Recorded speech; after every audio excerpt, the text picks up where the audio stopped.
नमस्कार बच्चों। आज हम लोग भरत महिमा पर चर्चा करेंगे।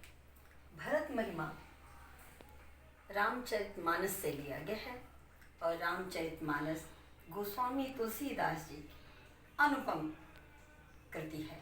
यह विश्व साहित्य में अपना अनूठा स्थान रखती है। रामचरितमानस में भरत की महिमा का बहुत ही सुंदर वर्णन है। उसके पहले भरत महिमा के पहले हम गोस्वामी तुलसीदास जी के बारे में थोड़ा समझ लें।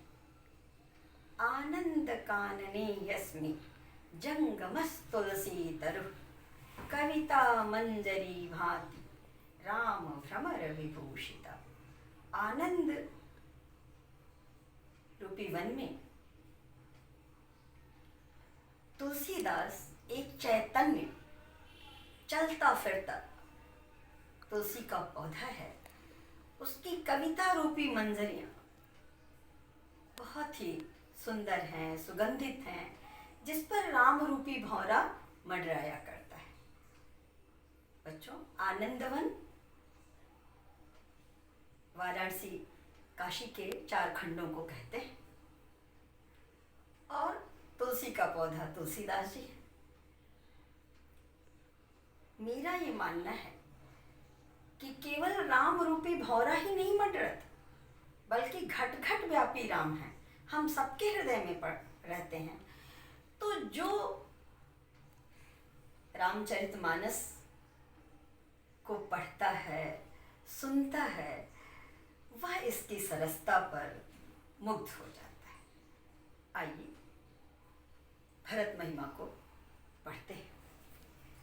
चलत पया देखा फल पिता दीन तजिराज जात मनावन रघुवर भरत सरिस को आज। भायप भगति भरत आचरणु कहत सुनत दुख दूषण हरनु। जो किछु कहब थोर सखी सोई राम बंधु अस काहे न होई। हम सब सानुज भरत ही देखे भैन धन्य जुवती जनु लेखे।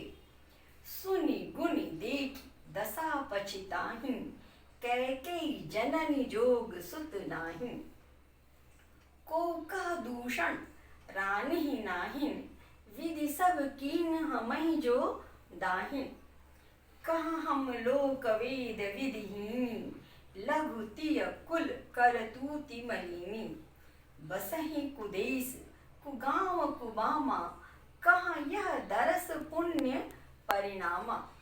अस आनंद अचिरज प्रतिगामा जनु मरु भूमि कलप तरु जामा। बच्चों, भरत महिमा में जो प्रसंग लिया गया है कि जब भरत अपने ननिहाल से वापस आते हैं और वो ये देखते हैं कि अयोध्या में इतनी घटनाएं विघटित हो चुकी हैं। राम लक्ष्मण सीता वन को जा चुके हैं, उनके पिता का स्वर्गवास हो गया है और उन सबके कारण स्वरूप वो हैं, उनकी माँ ने उन्हें कारण बनाया है। तो उन्हें बहुत वितृष्णा होती है। पिता के द्वारा दिए हुए राज को वो छोड़ देते हैं और अपने भाई भरत को, अपने भाई राम को मनाने के लिए भरत वन जा रहे हैं। वन प्रदेश में जो छोटे छोटे गांव हैं, उन गांवों की स्त्रियां भरत को देखती हैं तो वो समूह पात्र हैं। स्त्रियां भरत के बारे में आपस में चर्चा करती हैं। उसको यहाँ दिया गया है। चलत पया देखात फल पिता दीन तजिराज। पिता के द्वारा दिए हुए राज्य को छोड़ करके वो पैदल चल रहे हैं, कंदमूल फल खा रहे हैं, अपने भाई राम को मनाने के लिए वन में जा रहे हैं।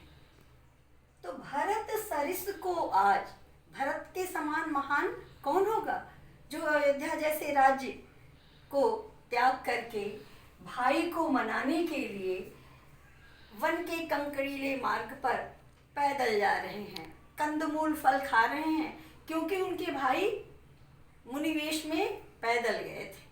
तो ऐसा महान और दूसरा कौन भाई होगा? भायप भगति भरत आचरणु, भाई का भाई के प्रति भक्ति ही भरत का आचरण है।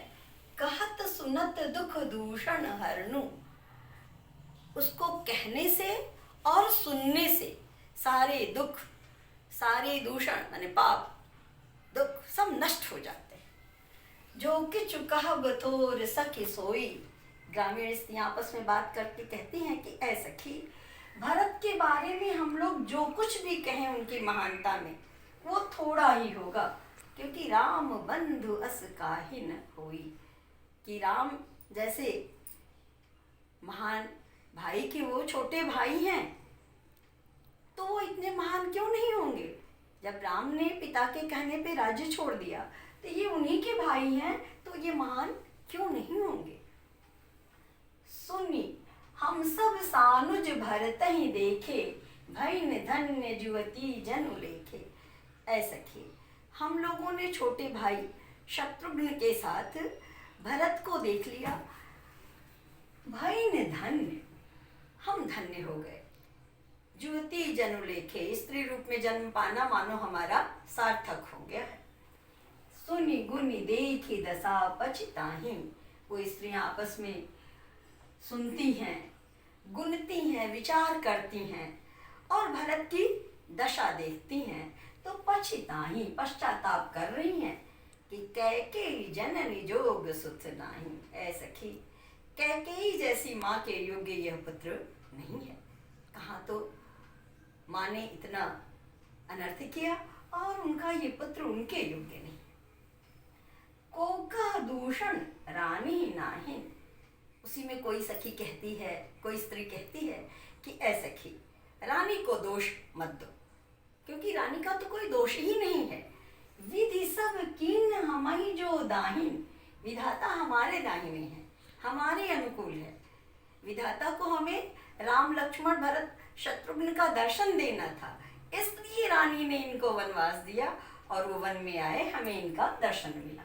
कहाँ हम लोक वेद विधिहीनी, ऐसे की सोच के तो देखो कि कहाँ हम इस संसार में वेद से हीन है, कोई ज्ञान नहीं है हमें।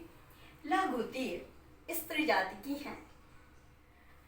करतूति मलिनी, हमारे कर्म भी अच्छे नहीं हैं, हमारा वंश भी बहुत अच्छा नहीं है, तो ऐसे में इनका दर्शन हमें कहाँ मिलता? बसहि को देश, देखो हम लोग इस असुविधा से भरे हुए वन प्रदेश में रहते हैं। को गांव छोटे छोटे हमारे गांव हैं, को मामा हम बुरे स्त्रियां।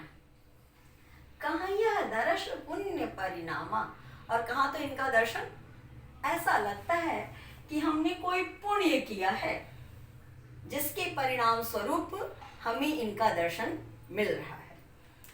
अस आनंद अचिरिज प्रतिग्रामा, ऐसा ही आनंद और आश्चर्य हर उस गांव में हो रहा है जहां जहां से भरत शत्रुघ्न जा रहे हैं। प्रत्येक गांव की स्त्रियां, वनवासी लोग प्रसन्न हैं, आनंदित हैं। जन मरुभूमि कलप तरु जामा, ऐसा लगता है जैसे कि मरुस्थल में, रेगिस्तान में कल्प वृक्ष उगाया। बच्चों, मरुस्थल रेतीली भूमि पर तो ऐसे भी पौधे नहीं होते, और वहाँ कल्प वृक्ष उगाया। कल्प वृक्ष की कल्पना हमारे संस्कृत में की गई है कि यह एक ऐसा वृक्ष है कि जिससे जो मांगो वो वर दे देता है, वो मनोकामना पूर्ण कर देता है। तो इसलिए ये स्त्रियां आपस में कहती हैं कि अरे हमारे लिए तो ये ऐसा लगता है जैसे कि मरुभूमि में कल्पवृक्ष आ गया हो, हमें इनका दर्शन मिल गया, हम धन्य हो गए। वो बहुत ही आनंदित हैं। एक बार बच्चों हल्का फिर देख लीजिए आप कि राम को मनाने के लिए, रघुवर राम को मनाने के लिए पिता के द्वारा दिए हुए राज्य को छोड़ करके वन मार्ग पर पैदल भरत जा रहे हैं। उनके जैसा महान कौन होगा? भाई का भाई के प्रति भक्ति ही भरत का आचरण है, उसको कहने सुनने से सारे पाप नष्ट हो जाते हैं। ग्रामीण स्त्रियां आपस में भरत के चरित्र का वर्णन करती हैं, पश्चाताप करती हैं कि कैकेयी जैसी माँ के यहाँ इन्हें जन्म लेना नहीं चाहती, ये था। लेकिन फिर सोचती हैं कि नहीं, हमने कुछ पुण्य किया, इससे हमें इनका दर्शन हो, इसलिए ये घटनाएं घटित हुई और हमें इनका दर्शन मिला। बच्चों, आप अर्थ को बार बार देखें और प्रश्न अपने से बनाएं। एक दो प्रश्न आप देख लें, जैसे भायब भगत। मुख्य ये है कि भायब भक्ति का क्या तात्पर्य है। भायब भक्ति का तात्पर्य ये है कि भाई का भाई के प्रति भक्ति, भाई का भाई के लिए कैसा आचरण होना चाहिए, ये इसका अर्थ है। गोस्वामी तुलसीदास जी को लोकनायक तुलसीदास जी कहा जाता है। जिस समय उनके समय में आपस में भाई भाई लड़ रहे थे, तो उन्होंने भरत का चरित्र लिया और उसके द्वारा उन्होंने समाज को संदेश दिया कि भाई का भाई के प्रति ऐसा त्याग होना चाहिए, ऐसा आचरण होना चाहिए आदि। देखिए, मरुभूमि कलत्तर जामा से क्या मतलब है, क्या तात्पर्य है। तो जैसे रेगिस्तान में कल्प वृक्ष, मनोकामना पूर्ण करने वाला कल्प वृक्ष आ जाए, वैसे ही उस वन प्रदेश में भरत शत्रुघ्न को देख करके वनवासी स्त्रियां प्रसन्न हो रही। इस तरह बच्चों आप इस पर प्रश्न बना लें। और सुनने के लिए धन्यवाद।